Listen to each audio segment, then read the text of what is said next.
परम सम्मान योग जबर छत्र तखत दे मालक ज़हारा ज़बूर हाजरा हजूर शब्दां दे भंडार गुरगद्दी ते विराजमान वाले कुलालम बाणी दे मुजिस्मे बाणी दे मोहित सारी कला दे सांझे रहबर धन धन श्री गुरु ग्रंथ साहिब महाराज जी इन्हां दी पावन पवित्र गोद दे विच बैठी गुरु दी प्यारी अद सुवारी साजी निवजी साध संगत जी वडभागे हां। सतगुरु दी अपार बख्शिश दा सदका महाराज जी दी पावन पवित्र गोद दे विच बैठण दा के मौका प्राप्त होया।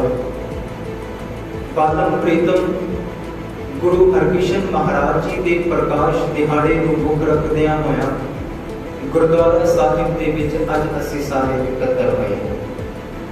आओ कुछ समय प्राप्त होया इस समय दे विचों गुरु पातशाह जी दे जीवन दी कुछ गल्लां करिए जो साडे दिल ते दिमाग दे विच पै जाण।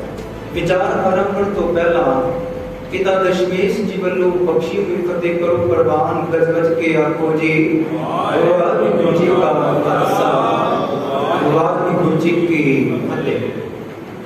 गुरु हरकिशन महाराज जी का जन्म गुरु हरराय साहिब जी के घर माता किशन कौर जी की कुखो 26 जुलाई सन 1656 ईस्वी नूं कीरतपुर साहिब जी की धरती ते होना। माता तो नाम लिया गया कृष्ण, पिता तो अद्धा नाम लिया गया हर। माता पिता ने नाम रख दिता जी हरकिशन। उम्र बहुत छोटी जी है जदों गुरता गद्दी का सफर होंदा है, पर उस तो पहला कुछ पॉइंट मैं आप जी दे नाल सांझे करांगा जो मैं पिछले दीवान दे विच भी आप जी दे नाल सांझे कीते सी। क्योंकि जदों गुरता गद्दी दी लड़ाई होंदी है गुरु घर दे गुरु पातशाह जी दे साहिबजादे ने वो नाराज होंदे ने वो लड़ाई केवल ते केवल गुरता गद्दी तक है। ये हमेशा याद रखना है। जिस स्कूल दे विचों एक विद्यार्थी सिक्ख्या प्राप्त करके निकलिया ओदी लड़ाई उस टीचर दे नाल हो सकती है जिसने उसनु सिखाया, पर जो सिक्ख्या को हासिल करके बाहर निकलिया उस सिक्ख्या नूं वो कदे नहीं विसारदा। असी अपने इतिहास दे ओ योधे ओ गुरु साहिबान ओ मरजीत दे सिख उन्हां नूं भुला के बैठे हां जिन्हां दी कौम अज तक कोई देख ना दे चुकी ते दूजे कौम ने उन्हां बंदियां नूं चक्किया। गुरु नानक महाराज जी दे जीवन दी गल हुंदी है। जेकर पीढ़ियां दी गल करांगे वो भी गल मैं तुहाडे नाल साझी कर देना। नाम होंदा है सब तो पहला इतिहास दे अंदर राम नारायण दा। नाम रायण दे घर पुत पैदा हुंदा है जी शिवराम शिव नारायण। शिवराम दे घर मेहता कल्याण दास जी, मेहता कल्याण दास जी दे घर धन गुरु नानक महाराज जी का जन्म होंदा। माता जदों गुरु नानक महाराज जी दे घर दो पुत्र पैदा हुए श्री चंद ते लक्ष्मी चंद। मैदन बाबा श्री चंद जी करनी जिसना नूं असीं बिरंगी बना के बना दिता। दूजे पासे ने लक्ष्मी चंद दा पुत्र सी जी धर्मचंद दा मेहर चंद दा दातार चंद दा पहाड़ चंद दा हरकरण चंद दा बाबा निहाल चंद दा काला यारी दा पुत्र जीत सिंह दा आगे पुत्र होया साहिब साहब दे दो पुत्र होए सी बाबा विक्रम सिंह ते दूजे सी विक्रम सिंह। फिर बाबा विक्रम सिंह दा पुत्र अतर सिंह दा सरखेम सिंह दा आगे पुत्र सी सुरेंद्र सिंह ते जेड़ा विक्रम सिंह पुत्र सी ओदा आगे पुत्र होया जी सुजान सिंह। ये छोटी जी इतिहास दी पीढ़ी चलती आ रही है। लड़ाई किथे हुई? बाबा श्री चंद जी लड़ाई है केवल ते केवल गुरता गद्दी तक सीमित कि गुरु नानक महाराज जी ने अपने चेले भाई लहना जी नूं गुरता गद्दी दित्ती बाकी ओदा वारिस मैं सी। गुरु घर दे नाल नाराज हो जांदे ने, पर याद रखना वो प्रचार बाहर जाके भी केवल ते केवल सिक्खी सिद्धांत दा कर रहे ने भावें कोई लड़ाई गुरु घर दे नाल। दूजी गल हो जाती है भाई दादू ते भाई दासू जी दी, उन्हां दी लड़ाई भी गुरता गद्दी दे नाल। तीजी लड़ाई आ जाती है बाबा मोहन ते मोहरी जी दी, उन्हां दी लड़ाई भी गुरता गद्दी दे नाल है। चौथी जिहड़ी इतिहास दे विच लड़ाई है वो है जी बाबा पृथ्वी चंद जी ते जिहड़ी एक आखिरी लड़ाई होंदी है ये आती है गुरु हरकृष्ण महाराज जी के बड़े भरा बाबा राम राय जी। इतिहास इस गल तो जानू है, एक छोटी जी साखी इतिहास के विच आती है। एक बार संगतां इकट्ठियां होके गुरु हरराय साहिब जी दे कोल गईयां ते वचन कीता महाराज जी नूं कि एक गल ते प्रचलित है, एक गल ते हकीकत है कि जेड़ी आउण वाली पीढ़ी है ओदा वारिस छोटी खानदान दे विचों ही होएगा, पर तुहाडे दो पुत्र ने बाबा राम राय जी ते दूजे गुरु हरकृष्ण महाराज जी, पर गुरता गद्दी किस नूं नसीब होनी है, तुसी इस गल दा जवाब देवो। तां गुरु महाराज ने हुक्म कीता, दो सूई दित्ती उन्हां संगतां नूं। दोवें साहिब जाते पाठ करते पे सी, पोथी साहिब दो पीढ़े साहिब ते को रखियां सी। गुरु हरराय साहिब ने वचन किया कि ये सुनिया जिस पीढ़े दे विच धस जावे ओ उसका नाम मैनू आण के दसो, फिर तुहानू जवाब मिलेगा। संगतां ने पीढ़े साहिब दे विच ओ सुई परोई ते कहंदे सुई दा आखो नका टुट गया जदों बाबा राम राय जी दी गल होंदी है। दूजे पासे ने गुरु हरकृष्ण महाराज जी, उम्र है लगभग 4.5 साल हले, जदों वो सुई पाए दे विच परोई गई थी, पावा मोह बन गया लकड़ दी थां ते वो सुई पूरी दी पूरी उस पावे दे विच धस गई। इस गल दा प्रतीक सी कि आउण वाले जेड़े गुरु साहिब ने वो केवल ते केवल गुरु हरकृष्ण महाराज जी होणगे। ਅਸੀਂ अपने इतिहास के सोमिਆਂ ਨੂੰ विसारिया है। ਇਹ ਗੱਲ मैं आप जी ਦੇ ਨਾਲ ਗੱਲ ਸਾਂਝੀ ਕਰਦਾ। वीर हकीकत राय ਦਾ नाम ਤੁਸੀਂ ਸਾਰਿਆਂ ਨੇ ਸੁਣਾ ਹੋਣਾ ਹੈ। ਉਹ ਕੌਣ ਸੀ? ਅਸੀਂ ਆਪਣੇ ਇਤਿਹਾਸ ਦੇ ਯੋਧੇ ਨੂੰ ਵਿਸਾਰਦੇ ਜਾ ਰਹੇ ਹਾਂ।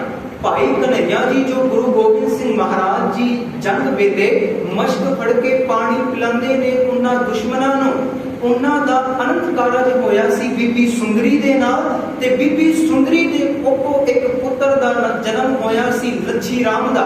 ਲੱਛੀ ਰਾਮ ਦੇ ਘਰ 3 ਸੰਤਾਨ ਹੋਈ, ਪਹਿਲੇ ਗੁਰੂ ਅਰਜਨ ਸਿੰਘ, दूजी बीबी कोरा ते तीजी सी बीबी कोरा। बीबी कोरा दी कोको इस हकीकत सिंह दा जन्म होया सी। एदा पुत्र दा नाम सी विजय सिंह, पत्नी दा नाम सी जी नंद कौर। हकीकत सिंह तो हकीकत राय बनाया दिता गया क्योंकि असी अपने इतिहास दे योद्धे नूं विसार के रखिया। क्यों? क्योंकि गुरु घर दे नाल मुड़ मोड़ के चले गए। बाबा बंदा सिंह बहादुर के नाल भी एक गल जोड़ी गई कि गुरु पातशाह जी ने हुक्म दिता सी अनंत कारज नहीं कराना, उन्होंने अनंत कारज करा लिया तां शहीदी होई। साडा योद्धा सी, अगले ने फड़ के बैरागी बना दिता जी। महाराजा रणजीत सिंह नूं असी शराबी बना के पेश किया, अगले दूजे ने चगलिया। कितना कु नाटक चलिया वो दूजी कौम के बंदे ने बनाया। खैर गल इन्नी कु है, जदों असी अपने योद्धे नूं विसारांगे दूजी कौम दा बंदा ओदा इतिहास बिगाड़ के पेश करेगा। बाबा श्री चंद गुरु हरगोबिंद महाराज वेले माफी मंगी सी, दोबारा सिक्खी धारण कीती सी। अज तक सानू ये नहीं पढ़ाया, बस ये दस दिता कि वो नाराज होकर गुरु घर दे राह मोड़ के चले गए। गुरु हरकृष्ण महाराज जी दे नाल इतिहास दे विच ज्यादा नहीं 3-4 साखियां होंदियां ने जी। पहली साखी होंदी है जदों राम राय जी दिल्ली के बादशाह औरंगजेब के नाल गल करन जांदे ने। लगभग इतिहास कहता है कि उत्थे कुछ करामातां दिखाईयां। करामातां नूं दिखाउंदियां होया औरंगजेब खुश हो गया, पर जिहड़े तख्त ला के नाल बैठे सी उन्हां दे मन दे विच भरम आ गया कि औरंगजेब नूं खुश कर लिया। उन्हां ने सवाल कर दिता कि तुहाडी कुर्बानी दे अंदर साडे धर्म दी तौहीन कीती है, मिट्टी मुसलमान की आखिया। पर बाबा राम राय जी अपने तख्त तो खड़कदियां होया उन्होंने उत्थे मिट्टी बेमान दी कर दिता सी। पर जदों गुरु हरराय साहिब नूं इस गल दा पता लग्या ते आखिया सी कि जिधर नूं तुहाडा मुख है उधर वापस चले जाओ, गुरु घर दे विच आउण दी खिचल ना करना। इह तो प्रतीक होया। अगली गल गुरता गद्दी दी आ जांदी है। गुरु हरकृष्ण महाराज जी नूं गुरता गद्दी मिल जाती है। जदों गुरता गद्दी मिली, राम राय फिर नाराज होया। ये दिल्ली के बादशाह औरंगजेब के कोल चल के आंदा है कि मेरे नाल गुरु घर ने वधीकी कीती है, गुरता गद्दी दा वारिस मैं सी ते गुरता गद्दी मेरे छोटे भरा नूं दित्ती गई है। पर औरंगजेब ने समझाया कि ये गुरता गद्दी कोई जमीन जायदाद नहीं है, ये ते रूहानियत दा तिलक जिहदे मत्थे ते चढ़िया हुंदा है उस नूं मिलदी है। पर राम राय ने एक सलाह दी कि तुसी गुरु हरकृष्ण महाराज जी को अपने कोल सदो। जदों गुरु हरकृष्ण महाराज इत्थे आ जाणगे, वो मन दे विच भरम बना के बैठिया सी, क्योंकि जदों राम राय जी औरंगजेब को मिलन आए सी, मिल के वापस गए सी, गुरु हरराय साहिब जी ने बोल आखे सी, अज तो बाद औरंगजेब को कोई भी बंदा नहीं मिलेगा ते मैनू बोल बचदे नहीं, ये बोल मैं अपने अंदर धारण करांगा, रोला पा देंगा। देखो गुरु हरराय साहिब जी ने आख्या सी कोई बंदा औरंगजेब दे नाल मिलाप नहीं करेगा, पर गुरु दे हुक्म नूं ना मनदिया होया उन्हां दे छोटे भरा छोटे पुत्र गुरु हरकृष्ण महाराज औरंगजेब नूं मिलन चले गए। एक उन्होंने एक प्लानिंग बनाई, सदा भेजिया औरंगजेब ने गुरु हरकृष्ण महाराज जी ने। पहली बार ते गुरु हरकृष्ण महाराज जी ने इनकार कर दिता, वो मिलना नहीं चाहते। पर राजा जय सिंह इत्थे दा बंगला साहिब देखदे हो जी, ओदा अपना महल सी, ओदा अपना एक बंगला सी।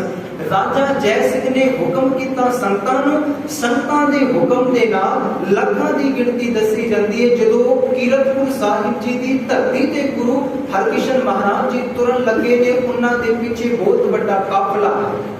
काफले रास्ते ते चलदियां रास्ते दे विच एक कोड़ी दा रोगी सी, उसनूं रोग होया सी, ओदा रोग भी दूर किया। रुमाल दी गल हुंदी है, एक रुमाल गुरु हरकृष्ण महाराज जी ने अपने चोले को निकाल के उस रोगी दे उत्ते चवाया ते वो रोग दूर होया। पहली घटना ये मिलती है।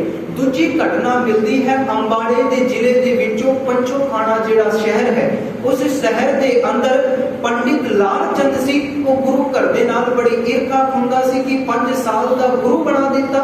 बड़ी बड़ी उम्र दे जिन्हां दियां चिट्टियां दाड़ियां ने, वो 5 साल दी उम्र दे बच्चे नूं शीश झुकाउंदे जांदे ने। पर ये गुरु दी कृपा है जी, गुरु दी बख्शिश है। गुरु अमरदास महाराज जी 60 साल दी उम्र दे विच आउंदे ने गुरु अंगद महाराज जी दी शरण दे विच। 12 साल गागर ढोइयां, 72 साल दी उम्र दे विच गुरता गद्दी ते बैठण लायक हुंदे ने। पर एक कृपा दी गल है, जेकर कृपा होवे 72 साल दी उम्र दे विच हुंदी है, पर जेकर गुरु हरकृष्ण महाराज जी ते कृपा हुंदी है 5 साल दी उम्र दे विच हो जांदी। इत्थे दहाड़ियां नहीं देखिया जांदियां, इत्थे बड़ी उम्र नहीं देखी जाती। इस गुरु दरबार दे विच केवल ते केवल गुणां नूं देखिया जाता है कि बंदा इस चीज दे लायक है जां नहीं। खैर, पर जदों उस पंडित लाल चंद ने आख्या कि 5 साल दे पुत्र दे अगे शीश झुकाउंदे जांदे हो, नाम रखिया हरकृष्ण। कृष्ण का एक देवता जिसने गीता उच्चारण कीती है, कहंदे मैं तां इन्हां नूं गुरु मनांगा जेकर कृष्ण दे वल्लों उच्चारण कीती हुई गीता दे एक अर्थ करदे हैं। पिंड दे विच एक छज्जू जीवन सी, ਉਹ एक छोटा जिहा आम दिहाड़ी करन वाला सिख सी। ਉਹ उड़ीसा दे विच सिखी दा प्रचार भी करदा सी। जदों अपने घर आया साधारण जोड़ा पा के रखिया, आम खेतीबाड़ी किरत करदा सी। उसने गीता दे श्लोक दे अर्थ कीते सी।